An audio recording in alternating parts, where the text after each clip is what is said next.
Ladies and gentlemen, most people spend their lives desperately trying to avoid loss. Loss of control, relationships, success, or identity. And yet, life continues to take. It takes our plans, our certainty, and sometimes even our peace. But what if the problem isn't the loss? What if the real suffering comes from how we resist it? In today's talk, we're not just going to face loss. We're going to master the art of losing.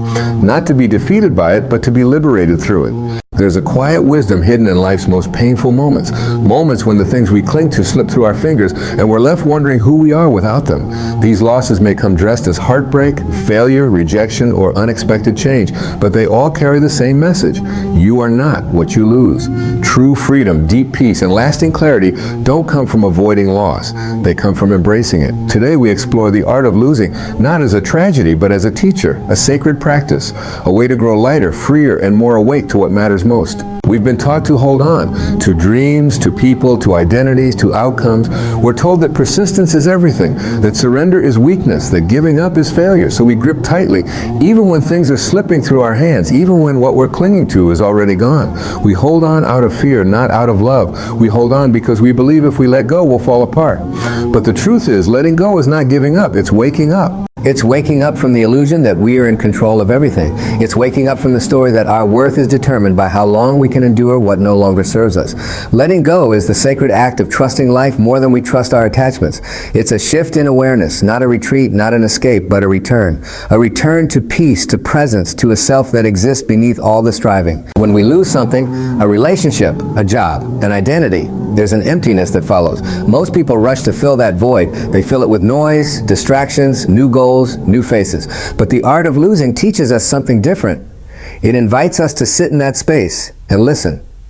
To listen without panic. To allow ourselves to be undone for a moment, because in that undoing, there is a deeper becoming. Letting go doesn't mean we stop caring. It doesn't mean we erase the past or pretend it didn't matter. It means we no longer carry it with clenched fists. It means we recognize the difference between loving someone and needing them to complete us. It means we acknowledge the gap between what we hoped for and what reality gave us, and we choose to bless the space between. Letting go is the process of trusting that the life unfolding for us is wiser than the one we planned. Often we resist letting go because we confuse attachment with commitment. We think staying attached proves our loyalty, our strength, our capacity to love.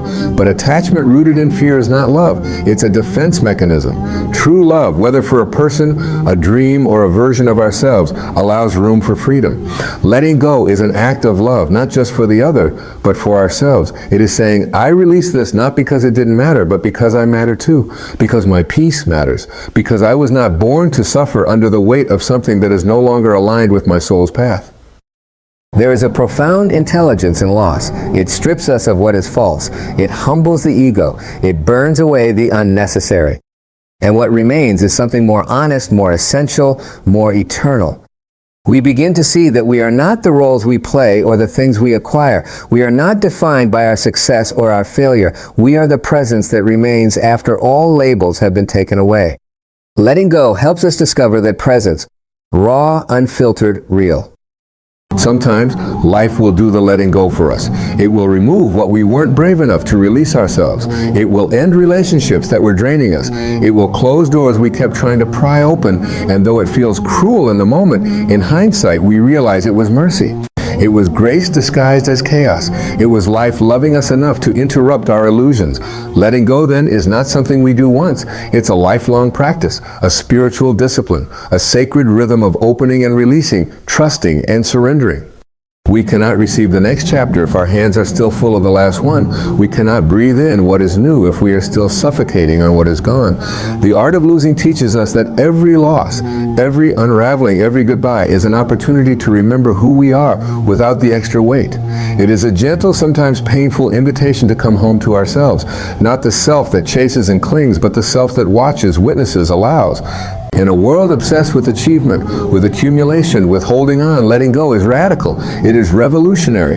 It is not passive. It is courageous. It requires faith in what cannot yet be seen. It demands that we trust the unseen hand of life, the silent intelligence guiding all things back to balance. Letting go is not about rejecting what was, but about honoring it enough to move forward. It is not about forgetting. It is about freeing. It is the soul's way of saying, I am ready to travel lighter. I am ready to wake up from the dream of control and step into the truth of presence. I am ready to stop gripping the shore and let the river carry me where I was always meant to go. We spend much of our lives constructing an identity from the outside in. From early childhood, we are given roles to play and labels to wear. We're told who we are based on what we do, who we know, how much we achieve, or how well we perform. We build ourselves around those external definitions: daughter, son, student, winner, employee, partner, leader. And without even realizing it, our sense of self becomes tangled in things that can be taken from us.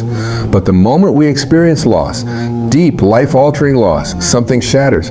The image we held of ourselves begins to fall away. And what's left behind is the question we often avoid: who am I now? Loss doesn't just remove things from your life, it removes the illusions you've built your identity upon. When the job ends, the title is stripped, or the person you once were no longer fits into the life you're living, something radical happens. It's not just the grief of what was, it's the disorientation of who you thought you were. And this is where the real transformation begins, because in the quiet aftermath of losing something you once believed defined you, you begin to uncover the truth. You are not what you do. You are not who you're with. You are not what the world says about you. The process of loss becomes a sacred mirror, reflecting back what was never truly you to begin with. The identity you wore like armor begins to crumble, and underneath it all is a self you may have forgotten, a self that existed before the accolades, before the approval, before the expectations. There is something liberating about watching the scaffolding of ego fall away. Yes, it hurts. Yes, it's terrifying. But there is also clarity. There is stillness. There is an inner voice that whispers, you were never lost. You were just hidden beneath layers of noise. When people say things like, I lost myself, what they often mean is that they got buried under roles and responsibilities that didn't reflect who they really were. And sometimes loss comes along not to punish, but to free. It removes the distractions. It pulls you out of the performance and invites you into presence, into the rawness of being, into the honesty of becoming. You are not here to live someone else's idea of success. You are not here to fit a mold. You are here to remember. When we lose a relationship that once defined us, it may feel like a part of us dies with it. But often, what dies is not our essence. It is the false belief that our wholeness depends on another person's presence. When we lose a job we poured ourselves into, it may feel like failure. But perhaps it is life asking us to stop confusing purpose with position. When we lose status, recognition, or even the approval of others, it may sting. But perhaps it is the beginning of freedom. Freedom from needing to be seen in a certain way in order to feel worthy. Loss has a way of humbling the ego and elevating the soul. It strips away the masks we didn't know we were wearing. It dismantles the stories we were living in. Stories of not being enough, of needing to prove something, of having to chase validation. And what it leaves behind is a kind of sacred emptiness, a space in which the real self can finally breathe. In that space, you're not chasing, you're listening, you're not performing, you're being, you're not holding on, you're opening up. Sometimes you only truly meet yourself when everything else falls away. When there's no audience to impress, no identity to maintain, no achievement to chase, you encounter a different kind of strength, a deeper wisdom, a quieter power. It's the power of presence, the power of knowing who you are when no one is watching. That's what loss reveals, not what was taken from you, but what can never be taken, the essence that remains, the light that does not flicker even when everything else goes dark. It's important to understand that this awakening doesn't happen in spite of the pain. It happens through it. Loss is not something to escape or numb. It's something to enter, to allow, to honor, because within it lies the truth that most of us run from. Everything external is temporary, but the one experiencing it all, the awareness behind the experience, is not. That part of you is eternal, untouched by the world's comings and goings. That part of you was never born and will never die. And sometimes it takes losing what is not truly you to come home to what is. So the invitation is simple, though not always easy. Allow the loss to strip away the false. Let it peel back the layers of who you thought you had to be. Don't resist the unraveling. Lean into it. Because in that unraveling, something sacred is revealed. A self beyond identity. A peace that doesn't depend on circumstance. A presence that was there all along, quietly waiting for you to remember. There are moments in life when everything changes in a breath.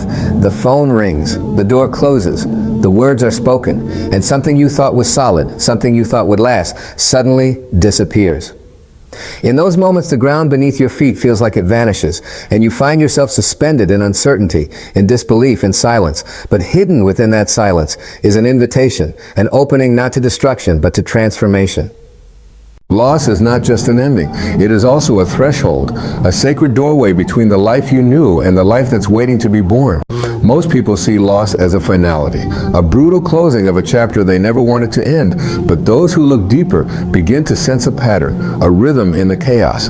They realize that within the ashes of what was, something new is always stirring, not immediately, and not always in ways that feel comforting, but always with purpose. The soul does not evolve through comfort. It evolves through disruption, through moments that break your heart wide open and demand you rebuild from the inside out. When we're forced to let go of something or someone, we meet parts of ourselves we never knew existed, parts that were dormant until the storm arrived. Loss has a way of waking you up to your own depth, your strength, your resilience, your courage. It reveals the quiet power that only pain can teach. Imagine a tree shedding its leaves in autumn. To the untrained eye, it might look like death, like decay. But what we're really seeing is preparation. The tree is letting go, not because it's dying, but because it's making room. Room for rest. Room for roots to deepen. Room for the new buds that will one day blossom in spring. The same thing happens within us. When life removes something from your hands, it's because something else is meant to grow in its place. But before the new can arrive, the old must be released. This process of transformation through loss is not linear. It's messy, it's layered. There will be days when you feel like you're healing and days when the grief rushes in all over again. That's because transformation doesn't move according to the mind's calendar. It unfolds according to the soul's rhythm. And your only job is not to rush it, not to resist it, but to stay present with it, to trust that even in your most uncertain hours, something beautiful is taking shape beneath the surface. Loss brings with it the gift of perspective. It pulls you out of the trance of routine and forces you to see life as it truly is, impermanent, fragile, precious. You begin to see more clearly what matters and what never did. You begin to strip away the distractions, the noise, the expectations that once seemed so important. What emerges is a kind of clarity, a knowing that life is not about holding on, but about flowing with grace through its many seasons. And sometimes the most powerful growth happens in the dark, in the quiet, in the aftermath. There's a strange alchemy at work in moments of great loss. The old self, the one built on assumptions, attachments, and familiar patterns, begins to dissolve. And out of that dissolution, a new self begins to emerge. Not better or more perfect, but more authentic, more grounded, more awake. The cracks created by loss become the places where the light can enter. And what was once unbearable becomes the very ground on which your transformation stands. Sometimes loss changes your direction. It reroutes your path. It closes doors you would have stayed behind forever out of comfort or fear. It introduces you to new possibilities you would never have considered had things gone according to your plan. Transformation often looks like chaos before it looks like clarity. But what you'll eventually see is that life wasn't punishing you. It was positioning you. It was calling you into alignment with something deeper, something truer, something more aligned with who you really are. In the mythology of every hero's journey, there is always a moment when the hero is stripped of everything familiar.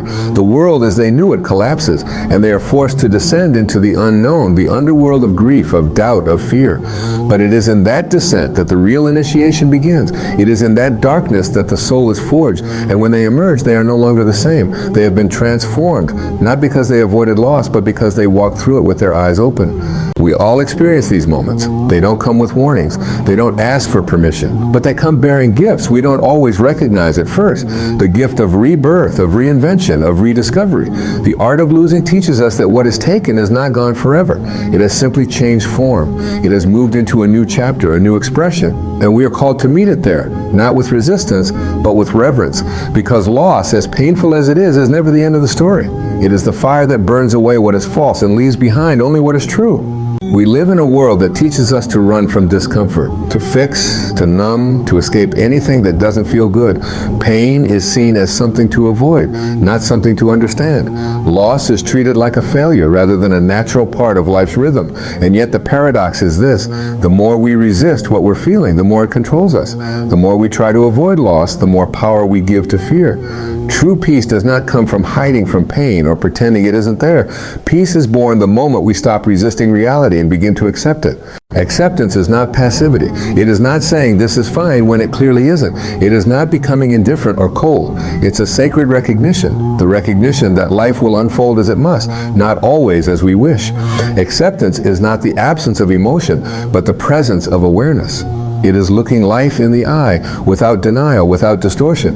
It is saying, this is what's happening. This is what is. From that place of inner clarity, peace begins to take root, not because the storm has passed, but because we are no longer trying to fight it. Avoidance, on the other hand, is a subtle form of control. It's the mind's attempt to create safety by rejecting anything that threatens its comfort. But what you avoid owns you. What you bury stays alive. The more we suppress our grief, our fear, our confusion, the louder it echoes in the background. It leaks into our relationships, our choices, our thoughts.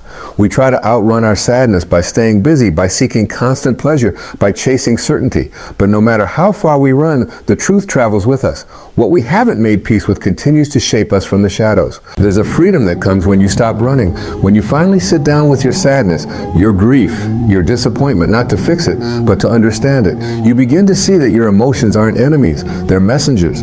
Each one arrives with something to teach you, to reveal, to soften. And the moment you stop resisting what you feel, you begin to feel lighter, not because everything has changed, but because you've stopped fighting what is. That's where peace lives, in the surrender, in the allowing, in the quiet yes to the present moment. Loss demands this kind of surrender. It asks us to stop clinging to what was and to open ourselves to what is. To grieve, yes. To honor, absolutely. But also to trust that life, in all its complexity, is still guiding us. We often think that peace will come when we fix everything, when we understand everything, when we get back what we lost. But peace isn't found in answers or resolutions. Peace is found in presence, in being fully here, even in the mess, even in the uncertainty, even in the ache of something you never wanted to lose. Acceptance doesn't mean you don't care. It means you care deeply enough to stop trying to change what's beyond your control. It means you're brave enough to feel fully without needing to rewrite the story. When we accept, we open ourselves to healing, not because the wound disappears, but because we are no longer at war with it. The energy we once spent resisting is now available for something deeper, for reflection, for compassion, for growth. And it's important to remember that acceptance is not a single moment. It's a practice, a decision we make again and again to return to the present, to choose curiosity over judgment, to soften when we want to harden, to breathe when we want to escape. There will be days when acceptance feels easy and others when it feels impossible. That's part of the path. It's not about perfection, it's about honesty, about meeting yourself where you are without shame, without force. Some of the most profound peace you'll ever feel won't come after things get better. It will come when you realize you can be okay even when things are not. That you can be whole even when something feels broken. That you can find stillness even in the noise. And that comes only through acceptance, through choosing to lean into the reality of your experience, not away from it. Through allowing life to be exactly as it is, not because you like it, but because fighting it is no longer worth your peace. We all carry stories of loss, of unmet expectations, of people and places we've had to release. And yet in the quiet of our surrender, we begin to realize that nothing truly essential is ever lost. What matters most can never be taken. Our awareness, our love, our capacity to begin again. These are the treasures that remain when everything else is stripped away, and they are revealed only through the doorway of acceptance, through the willingness to face life as it is, to feel what we feel, and to trust that even in loss, we are being led somewhere deeper, somewhere truer, somewhere more whole.